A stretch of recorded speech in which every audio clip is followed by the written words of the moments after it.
আল্লাহ তাআলা তার ইবাদত কবুল করবে না। ওই স্বামী ডাকছে, যায় নাই, এদিকে তাহাজ্জুদে দাঁড়ায় গেছে। কোথায় দাঁড়ায় গেছে বলেন? তাহাজ্জুদ পড়তেছে, জিকির ঠকাস না ঠকিস, সুবহানাল্লাহ আলহামদুলিল্লাহ পড়তেছে, বলতেছে এই তাসবিহ এই নামাজ আল্লাহর দরবারে কবুল হবে না। কেন? স্বামীর অবাধ্যতা করেছে। যে জন্য স্বামীর আনুগত্য করা এটা একটা ফরজ পর্যায়ের আমল। নবীজি সাল্লাল্লাহু আলাইহি ওয়াসাল্লামকে কতক সাহাবী ওই খ্রিস্টান রাজ্য থেকে ফিরে এসে বলতেছি, ইয়া রাসূলুল্লাহ, আমরা খ্রিস্টানদেরকে দেখলাম তারা তাদের রাজা বাদশাদেরকে সেজদা করে, অথচ আপনি তো রাহমাতুল লিল আলামিন, আপনি তো বেশি সিজদার উপযুক্ত, আমরা আপনাকে সিজদা করব। নবীজি বললেন, না, কোনো মানুষকে সিজদা দিতে পারে না।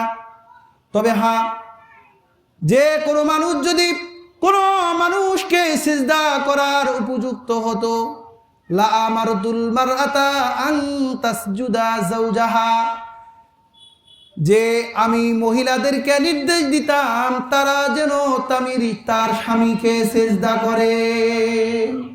তাহলে কত বড় সম্মানের অধিকারী হলে নবীজি এই নির্দেশ দেন যে যেহেতু সম্মানের ক্ষেত্রেও সিজদা দেওয়া জায়েজ নয়, এই জন্য এই নির্দেশটা আমি কি দিচ্ছি না, দিলে এইটা দিতাম যে স্ত্রীরা যেন স্বামীর সম্মানে তাকে কি করে, সিজদা করে।